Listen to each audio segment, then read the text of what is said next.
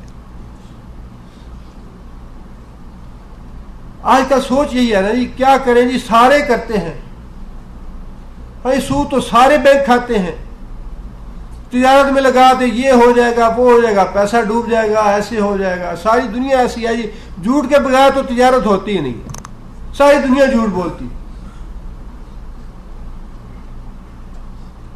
اس لیے نبی صلی اللہ علیہ وسلم نے فرمایا نا التجار هم الفجار، یہ تاجر جو ہیں یہی سب سے بڑے فاجر ہوتے ہیں، الا من شاء اللہ۔ قرآن مجید کی یہ آیت ہمیں بتاتی ہے کہ جو آدمی گناہ سے بچنے کی کوشش کرے دل سے، ایک آدمی تہیہ کر لے کہ میں نے حرام نہیں کھانا، اس پہ آزمائش تو آئے گی جس طرح یوسف علیہ السلام پہ آئی۔ ایک دفعہ اللہ جو ہے وہ جھنجھوڑتے تو واقعی ہیں، اللہ امتحان تو لیتے ہیں کہ جو زبان سے یہ بات کہتا ہے باقی دل سے کہہ رہا ہے یا زبان سے کہتا ہے، اللہ ٹیسٹ تو لیتے ہیں، لیکن اس کے بعد یہ نہیں ہو سکتا کہ انسان نے ارادہ کیا ہو دل سے کہ یا اللہ تو میرا ہاتھ پکڑ لے، یا اللہ میں گناہ سے بچنا چاہتا ہوں، یا اللہ میں تیری پناہ میں آنا چاہتا ہوں، اور پھر یہ ممکن نہیں کہ اللہ اس کو اپنی پناہ میں لے، یہ ہو نہیں سکتا۔ یوسف علیہ السلام نے بچنے کا صرف ارادہ نہیں کیا بلکہ بھرپور کوشش کی، اور کوشش کے نتیجے میں اللہ تعالیٰ نے بچا لیا یوسف علیہ السلام۔ اور یہ سبق ہمارے لیے بھی ہے کہ جو بھی آدمی برائی سے بچنا چاہے گا، اللہ کے دین کی طرف آنا چاہے گا، اللہ کی فرما برداری اختیار کرنا چاہے گا، اللہ تعالیٰ اس کے لیے راستے پیدا کر دے گا۔ جہاں اللہ تعالیٰ نے خود بھی یہ بات ارشاد فرمائی ہے۔ اب یوسف علیہ السلام نے اس عورت کے اس الزام کے جواب میں فوراً ہی اس کی تردید فرمائی۔ عورت نے، یوسف علیہ السلام نے عورت کے اس الزام کی فوراً وہیں کھڑے کھڑے اس کے شوہر کے سامنے تردید فرمائی۔ فرمایا کہ قالا، یوسف نے کہا، ہیا راودتنی، ہیا یہ ہے عورت، راودتنی جس نے مجھ پہ ڈورے ڈالے، یہ ہے جس نے مجھے گمراہ کرنا چاہا، یہ عورت ہے، اس کا جرم ہے، اس نے مجھے پھنسانا چاہا، اس نے بدکاری کا قصد کیا یا ارادہ کیا، ہیا راودتنی، میں بے گناہ ہوں، میرا اس میں قصور نہیں ہے، بلکہ یہ عورت ہے جس نے مجھے دروازوں کے اندر بند کیا، مجھ سے گناہ کا مطالبہ کیا اور مجھے اپنے راستے سے یا عزم سے ہٹانا چاہا، النفسی، میرے عزم سے، میرے ارادے سے، یہ عورت ہے جس نے مجھے بہکانا چاہا، جس نے مجھے ہٹانا چاہا میرے عزم سے، میرے ارادے سے۔ اب وہ جھگڑا پڑ گیا، یوسف علیہ السلام نے اپنی بات کہہ دی، عورت نے اپنا دعویٰ کر دیا، اب پاس موجود کوئی بھی نہیں، گواہی دینے والا کوئی نہیں، اب فیصلہ کیسے کیا جائے؟ 2 دن گزرے، 4 دن گزرے، ہفتہ گزرا، اللہ بہتر جانے کتنا وقت گزر گیا، بات جو ہے وہ پھیلنے لگی کہ یہ جھگڑا پڑ گیا عزیز مصر کے گھر، اب اس کا فیصلہ کیسے کیا جائے؟ اللہ فرماتے ہیں کہ اس کا فیصلہ یوں ہوا، وَشَاهِدَ شَاهِدٌ مِّنْ أَهْلِهَا، شاہدہ گواہی دی، شاہدن گواہی دینے والے نے، من اہلہا اس عورت کے خاندان میں سے، مطلب یہ ہے کہ یہ بات کسی دھڑے کی جانبداری کی نہیں تھی، بلکہ خود اس عورت کے اپنے خاندان والوں میں سے کسی عقل مند آدمی نے گواہی دی۔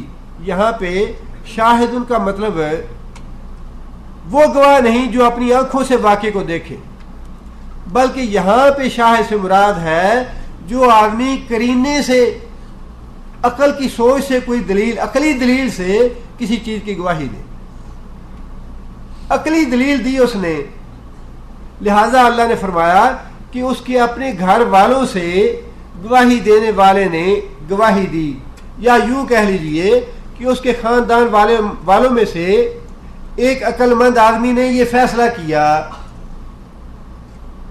ایک عقل مند آدمی نے یہ فیصلہ کیا اس مقدمے کا، ان کانا قمیصہ قد من قبل، ان اگر کانا ہے قمیصہ اس کی قمیص قدہ پھاڑی گئی، من قبل اگلی سمت سے، فصدقت تو عورت سچی ہے، وہو اور وہ مرد من الکاذبین جھوٹوں میں سے ہے۔ مطلب یہ ہے کہ اگر تو مرد کی طرف سے جارحیت ہوئی ہے، عورت اپنا بچاؤ کر رہی تھی، تو اس کا مطلب یہ ہے کہ دونوں آمنے سامنے کھڑے تھے، یوسف علیہ السلام دست درازی کرنا چاہتے تھے، اس کے ساتھ جارحیت کرنا چاہتے تھے، عورت جو ہے وہ اپنا بچاؤ کرنے کے لیے اسے ایسے دھکیل رہی تھی اور اس کے ہاتھ میں اس کا قمیص آ گیا اور پھٹ گیا، اسے پرے دھکیل رہی تھی یا اسے ہاتھا پائی کر رہی تھی کہ میں تم سے محفوظ رہنا چاہتی ہوں، تو پھر قمیص جو ہے وہ اگلی سمت سے پٹا ہونا چاہیے۔ اگر واقعی قمیص اگلی سمت سے پٹا ہے تو اس کا مطلب یہ ہے کہ مرد جو ہے وہ جھوٹا ہے، عورت سچی ہے۔ یہ قرینے کی گواہی ہے، یہ عقلی گواہی ہے۔ اور ساتھ ہی یہ بات کہی، وَإِنْ كَانَ قَمِيصُهُ قُدَّ مِنْ دُبُرٍ، لیکن اگر یوسف علیہ السلام کی قمیص پھاڑی گئی من دبر پچھلی سمت سے، فَكَذَبَتْ وہ عورت جھوٹی ہے، وَهُوَ اور وہ مرد یعنی یوسف علیہ السلام من الصادقین سچوں میں سے۔ اب دیکھیے یہ کتنی عقل مندی کی بات ہے اور کتنی دور اندیشی کی دلیل دی اس نے کہ دستدرازی تو ہوئی ہوگی، اب وہ اپنا الزام لگاتی ہے اور مرد جو ہے وہ اپنی بے گناہی کا اظہار کر رہا ہے، پاس کوئی نہیں ہے، مقدمے کا فیصلہ کیسے ہو؟ اب سوائے قرینے کے، عقلی دلیل کے اور کوئی دلیل ہو نہیں سکتی۔ اور بعض اوقات جج کو یا عدالت کو گواہی نہ ہونے کی صورت میں تفتیش کے لیے قرینے سے کام لینا پڑتا ہے، اور پولیس بھی قرینے سے کام لیتی ہے۔ مجرم جو ہے وہ اپنا کوئی نام پتہ یا نشان نہیں چھوڑتے، لیکن قرائن سے تفتیش کی جاتی ہے۔ داؤد علیہ السلام کے بارے میں واقعہ ہے، اللہ تعالیٰ نے فیصلے کی صلاحیت اور حکمت اور سب کچھ دیا تھا۔ ان کے سامنے ایک مقدمہ آیا، دو عورتیں تھیں، وہ دونوں اپنا اپنا حق جتلا رہی تھیں ایک بچے پہ۔ ایک عورت کہتی تھی یہ میرا بچہ ہے، دوسری عورت کہتی یہ میرا بچہ ہے۔ اب ان کی گواہی دینے والا کوئی نہیں تھا، فیصلہ کیسے ہو؟ دونوں کا اصرار ہے۔ اب ایسے معاملے میں سوائے عقلی دلیل کے یا قرینے کے اور کوئی فیصلہ ہو نہیں سکتا۔ داؤد علیہ السلام نے فیصلہ یہ کیا کہ نہ تو وہ عورت اپنا حق چھوڑتی ہے نہ وہ عورت اپنا حق چھوڑتی ہے۔ داؤد علیہ السلام نے کہا کہ اچھا اس بچے کے دو ٹکڑے کر دو، ایک ٹکڑا اس کو دے دو، ایک ٹکڑا اس کو دے دو۔ اب یہ جج کی اپنی ذہانت اور عقل مندی پہ ڈیپینڈ کرتا ہے کہ وہ فیصلہ کیا کرتا ہے۔ جس کا بچہ تھا اس عورت نے فوراً یہ بات کہی کہ یہ میرا بچہ نہیں ہے، یہ اس کو دے دو، اس بچے کو کاٹو مت، میرا بچہ نہیں ہے یہ اس عورت کو دے دو۔ داؤد علیہ السلام نے فوراً فیصلہ کر دیا کہ یہ بچہ اس عورت کا ہے۔ قرینے کا فیصلہ ہے، عقل کی یہ دلیل ہے۔ بالکل ایسی ہی دلیل جو تھی وہ یوسف علیہ السلام کے بارے میں اس آدمی نے دی کہ قمیص دیکھ لیا جائے، اگر آگے سے پھٹا ہے تو عورت سچی ہے اور پیچھے سے پھٹا ہے تو مرد سچا ہے۔ فلما رأى قمیصہ،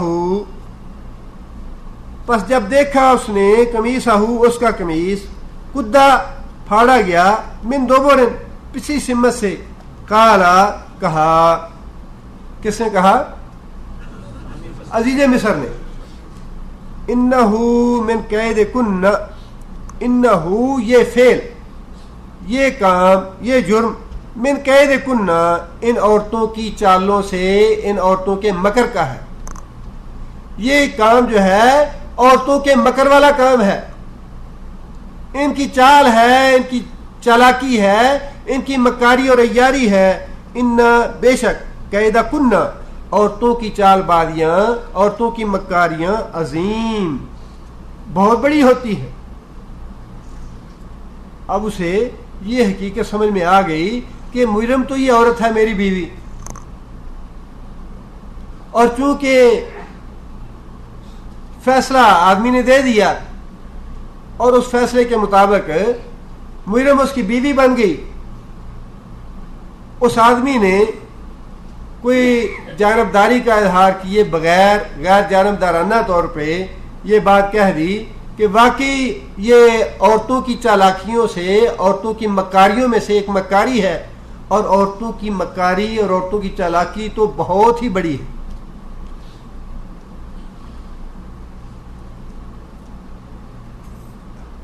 بعض علماء نے یہاں پہ یہ لکھا ہے کہ اللہ تعالیٰ نے شیطان کے بارے میں یہ بات ارشاد فرمائی، نہ قید شیطان کانا ضعیفا، شیطان کا جو مکر ہے وہ کمزور ہے.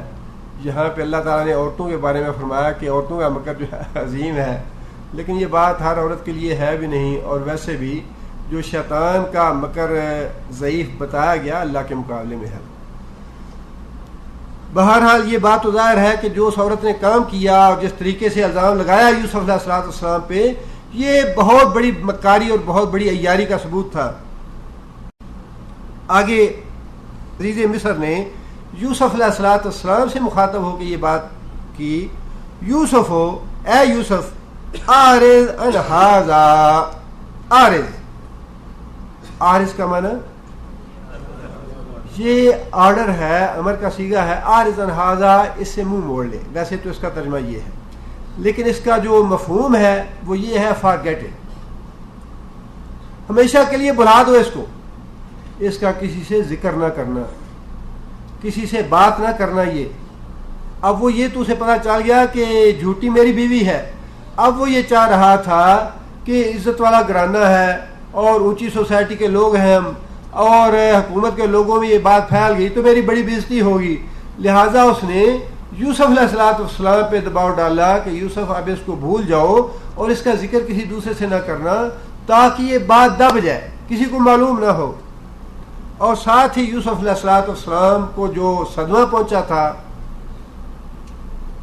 شاک ہوا، اس کی تلافی کرنے کی کوشش بھی کی تاکہ یوسف علیہ السلام ٹھنڈے ہو جائیں اور اپنے دل سے واقعی اس بات کو بھلا دیں اور کسی کے سامنے اس کا ذکر نہ کریں.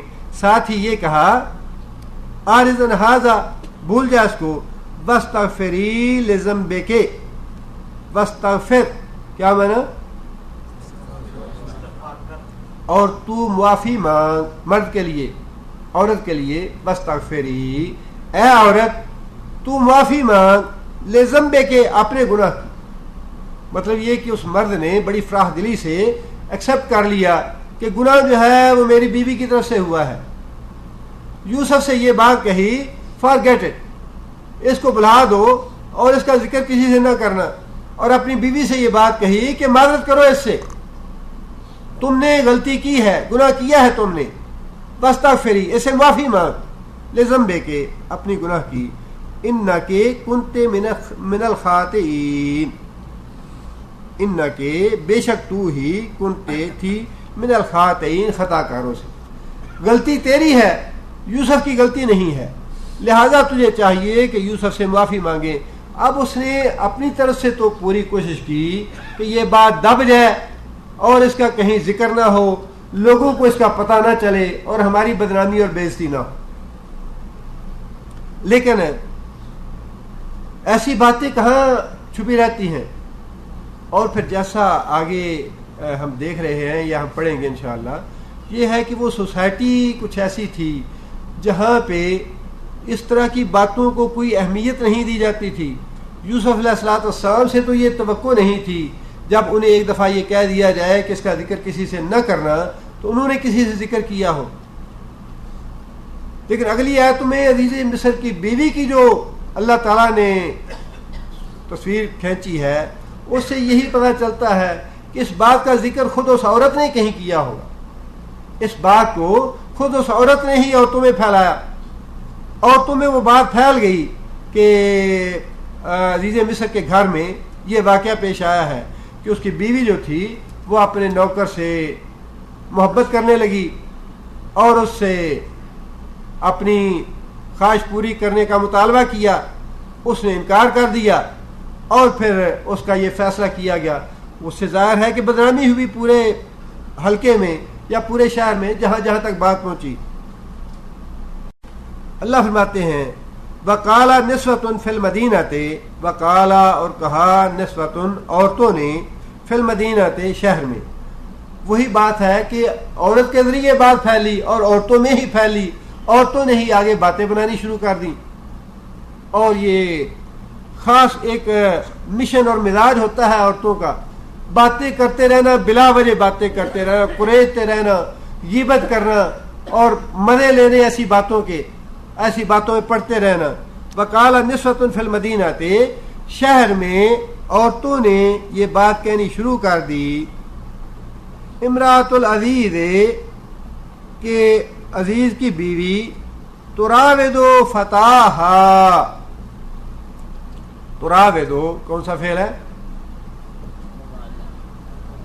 مضارع ہے، واحد مؤنث غائب کا صیغہ ہے. تراود، اس نے ڈورے ڈالے، فتاہا، اپنے غلام پہ، اپنے نوکر پہ اس نے ڈورے ڈالے، اس کو بہکانا چاہا، اس کو پھسلانا چاہا، ان نفس ہی، اس کے ارادے سے، اس کے عزم سے، اس کی جان سے، اس کی راہ سے اس کو ہٹانا چاہا، اس کے عزم سے اس کو بہکانا چاہا. قد شغفہا حبا، عورتوں نے یہ باتیں کی. شغف کہتے ہیں کسی کے دل کے پردوں کے اندر تک گھس جانا. قد شغفہ، وہ ڈوب گیا اس کے دل میں، ہاں اس کے دل میں.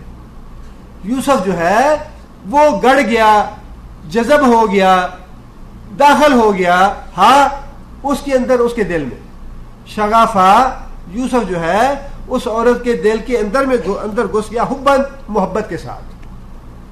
اس کو اتنی محبت ہو گئی عزیز مصر کی بیوی کو یوسف کے ساتھ کہ یوسف جو ہے وہ اس کے دل میں کھپ گیا ہے، اب نکلتا نہیں. اتنا وہ اس کے دل میں گھس گیا ہے کہ وہ اس کو چاہنے لگی ہے. اس نے مطالبہ کیا کہ میری خواہش پوری کرو، اس کے ساتھ جبر اور زیادتی کی. انا، بے شک ہم، لا نراہا فی ضلال مبین. انا، بے شک ہم، لا نرا، ہم دیکھتی ہیں، ہاں اس کو، یعنی اس عورت کو، فی ضلال مبین، کھلی گمراہی میں. ان عورتوں نے الزام لگایا اور ایک طرح سے اس کی توہین کی کہ یہ تو بڑی بیوقوف اور احمق عورت ہے تو یہ اونچے گھرانے کی عورت، اونچے خاندان کی عورت ہے، اونچی سوسائٹی کی عورت ہے، لیکن ہمیں لگتا یہ ہے کہ ہے بڑی پاگل اور بیوقوف عورت، جس نے اپنے ہی غلام اور اپنے نوکر پہ ڈورے ڈالنے شروع کر دیے. بھائی کوئی اور مرد تلاش کر لیتی، کوئی خاندانی مرد ہوتا، کوئی اونچے مقام کا، اونچے مرتبے کا، اونچے منصب کا مرد ہوتا. یہ تو بڑی احمق اور بیوقوف عورت ہے کہ اپنے ہی نوکر، اپنے غلام پہ کو دل ہار بیٹھی ہے. یہ وہ بات تھی جب رسول اکرم صلی اللہ علیہ وسلم مرض الموت میں تھے اور نبی صلی اللہ علیہ وسلم پہ غشی طاری تھی. تو نبی صلی اللہ علیہ وسلم نے ہوش آئی تو پوچھا کہ کیا نماز کا وقت ہو گیا ہے؟ صحابہ کرام نے کیا یا رسول اللہ نماز کا وقت ہو گیا ہے. فرمایا کہ اچھا بلال سے کہو اذان دے، ابو بکر سے کہو نماز پڑھائے. پھر نبی صلی اللہ علیہ وسلم کو غش آ گیا. جب نبی صلی اللہ علیہ وسلم کو ہوش آئی تو پھر وہی بات فرمائی نبی صلی اللہ علیہ وسلم نے، اذان نماز کا وقت ہو گیا ہے. صحابہ نے کیا یا رسول اللہ ہو گیا ہے. فرمایا کہ اچھا بلال سے کہو اذان دے، ابو بکر سے کہو نماز پڑھائے. تیسری بار پھر ایسے ہی ہوا، غشی آ گئی. پھر نبی صلی اللہ علیہ وسلم نے یہ بات ارشاد فرمائی. اب حضرت عائشہ رضی اللہ تعالیٰ کے دل میں یہ بات تھی کہ نبی صلی اللہ علیہ وسلم کے مرض الموت میں جو نبی صلی اللہ علیہ وسلم کے مصلی پہ کھڑا ہوگا لوگ اس کو منحوس کہیں گے. لیکن حضرت عائشہ اپنی زبان سے یہ بات نہیں کہنا چاہتی تھی. زبان سے حضرت عائشہ نے یہ بات کہی یا رسول اللہ حضرت ابوبکر جو ہیں نرم دل کے آدمی ہیں, آپ کے مصلی پہ کھڑے ہوں گے تو رقت قلب طاری ہو جائے گی, آنسو نکل آئیں گے, تو آپ حضرت ابوبکر کے بجائے کسی اور سے کہیں نماز پڑھائے. اور شاید ایک حدیث میں حضرت عمر کا نام بھی ہے. نبی صلی اللہ علیہ وسلم نے اس وقت یہ بات ارشاد فرمائی کہ تم میرے ساتھ یوسف والیوں والی باتیں کر رہی ہو, یہ باتیں نہ کرو, میں جو کہہ رہا ہوں وہ کرو. بلال سے کہو اذان دے, ابوبکر سے کہو نماز پڑھائے. اور اس سے مراد یہی تھی نبی صلی اللہ علیہ وسلم کی کہ یوسف علیہ السلام کے بارے میں ان عورتوں نے زبان سے تو یہ بات کہی کہ یہ عورت بڑی احمق اور بیوقوف ہے کہ اپنے نوکر پہ ریچھ گئی ہے, لیکن دل میں یہ تھا کہ اس لڑکے کو دیکھیں تو صحیح, وہ کیسا لڑکا ہے جس پہ عزیز مصر کی بیوی ریچھ گئی ہے, وہ تو بڑا کوئی خوبصورت لڑکا ہوگا, اسے دیکھنا چاہیے. دل میں یہ تمنا تھی, یہ خواہش تھی کہ اس لڑکے کو دیکھیں, لیکن مکر یہ کیا کہ الزام لگایا اس عورت پہ, اس کو بیوقوف کہا, اس کو تانے دیے کہ کتنی احمق اور بیوقوف عورت ہے جو اپنے غلام پہ ریچھ گئی ہے. یہ تھی وہ بات. اور اس عورت نے بھی ان کے دل کے اندر کی بات کو محسوس کر لیا کہ ان کے دل میں جو بات ہے وہ یہ ہے کہ ہمیں دکھاؤ تو صحیح وہ مڑا کیسا ہے جس پہ تم ریچھ گئی ہو, ہم بھی دیکھو تو صحیح وہ ہے کیسا. لیکن زبان پہ انہوں نے یہ بات نہیں لائی, بلکہ زبان سے یہ بات کہی کہ بڑی بیوقوف عورت ہے, یہ اپنے نوکر پہ ریچھ گئی ہے. مطلب یہ تھا کہ ہمارے تانے سن کے کم از کم اس کو اتنا تو خیال آئے گا کہ ان کا منہ بند کرنے کے لیے میں یوسف کو دکھا تو دوں انہیں. چنانچہ عزیز مصر نے بھی وہی کام کیا. اس نے ایک مجلس کا اہتمام کیا اپنے گھر میں, کھانے کی دعوت کی, پھل وغیرہ لا کے رکھے, اور اس کے بعد عورتوں کو دعوت دی اپنے گھر میں, بلایا اپنے گھر میں. ہر عورت کے سامنے پھل بھی رکھے اور چھری بھی رکھی کاٹ کے کھانے کے لیے. یوسف علیہ السلام اس معاملے سے بالکل بے خبر تھے. وہ اپنے کام کاج میں مصروف تھے, گھر سے باہر تھے, یا کسی دوسرے کمرے میں تھے یا کہاں تھے, لیکن وہ اس بات سے بے خبر تھے کہ کیا پلاننگ کی جا رہی ہے, کیا منصوبہ ہے, یا یہ عورتیں کیا چاہتی ہیں. جب اس عورت نے سارا اہتمام کر لیا, عورتوں کو گھر کے اندر بلا کے مجلس میں بٹھا دیا, ان کے آگے کھانے میں رکھ دیے گئے, تو پھر اس عورت نے کسی کام کی غرض سے یوسف علیہ السلام کو طلب کیا کہ اچھا یوسف کو بلانا گیا. اللہ تعالیٰ فرماتے ہیں فلما سمعت بمکرہن, فلما پس جب سمعت اس نے سنا, کس نے سنا؟ عزیز مصر کی بیوی نے. جب عزیز مصر کی بیوی نے سنا بمکرہن, شہر کی عورتوں کے مکر والی باتیں. مکر تو عورتیں ایک دوسرے کے مکر جانتی ہیں, اسے بھی پتا تھا یہ بھی مکر کرتی ہیں, یہ یوسف کو دیکھنا چاہتی ہیں, اور وہ بھی مکر کر رہی تھی, اس کو تانے دے رہی تھی. ایک دوسرے کے دل کی بات جو ہے وہ دونوں کو معلوم تھی. اس لیے اللہ نے فرمایا کہ جب عزیز مصر کی بیوی نے شہر کی عورتوں کی مکرانہ باتیں سنی, ارسلت الیہن, ارسلت بھیجا پیغام, الیہن ان عورتوں کی طرف دعوت کا, وآتدت اور تیار کی اس عورت نے, لہن واسطے ان کے, ان عورتوں کے, متکئن تکیے والی نشست یا تکیے والی مجلس. یعنی مراد یہ ہے کہ بہترین انتظام کیا مجلس کا. وآتت کل واحدۃ منہن سکینا, اور لائی یا دی, آتت کل واحدۃ ان میں سے ہر ایک کو, منہن سکینا چھری, ان میں سے ہر ایک کو ایک ایک چھری بھی دے دی. وقالت اخرج علیہن, وقالت اور کہا اس عورت نے, اخرج کس کو یہ کہا؟ یوسف کو. ویسے تو اخرج ہے جس سے تصور کچھ ایسا ملتا ہے کہ شاید وہ دروازے کے پیچھے کھڑے تھے اور اس انتظار میں تھے کہ مجھے بلایا جائے، لیکن ایسا نہیں ہے، بلکہ یوسف علیہ السلام کی بے خبری کے عالم میں بلایا گیا کہ تم سے کوئی کام ہے، ذرا ادھر ہمارے اس کمرے میں آؤ۔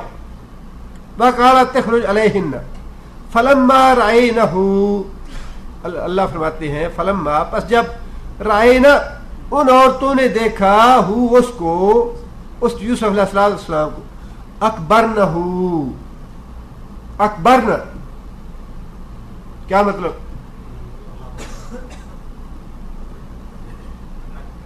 اکبرہ بہت بڑا، اکبرنہ انہوں نے بہت بڑا جانا اسے، اس کے حسن کو، اس کی خوبصورتی کو بہت بڑا پایا، اکبرنہ اسے بڑا عظیم پایا حسن میں، خوبصورتی میں۔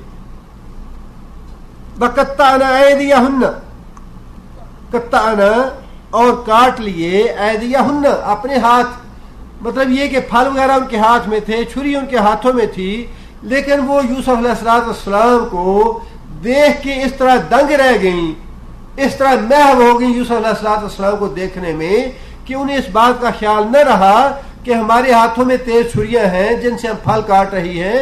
بعض عورتوں نے یا ساری عورتوں نے اپنے ہاتھ کاٹ لیے بے خبری کے عالم میں۔